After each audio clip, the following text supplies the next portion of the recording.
We all know that one of the factors that define the destiny of hair transplantation is density of open channels into which we transplant the hair follicles. According to research made between our patients, they also know that this is one of the main elements which define performance of hair transplantation. Thus, together with developing modern technology, we used to open channels with punctures or bisturies. Actually, when you open bisturi, you can see a small scalpel on the end of it. As we all know, healing process of a scalpel scar takes a long time. This is a hard cut to recover.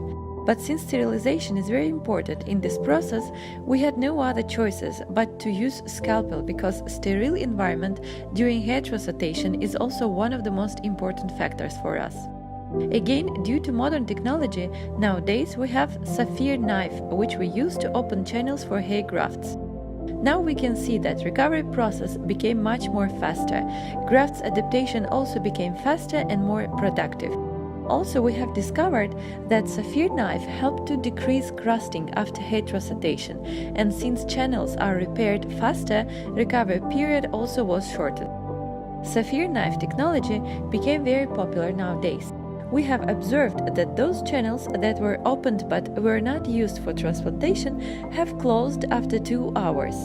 Thus, Sapphire knife, which doesn't give damage to skin tissue, has become one of the most used technology which provides comfortable hair transplantation. We advise to use Sapphire knife in hair transplantation surgery, and we use this technology in our clinic.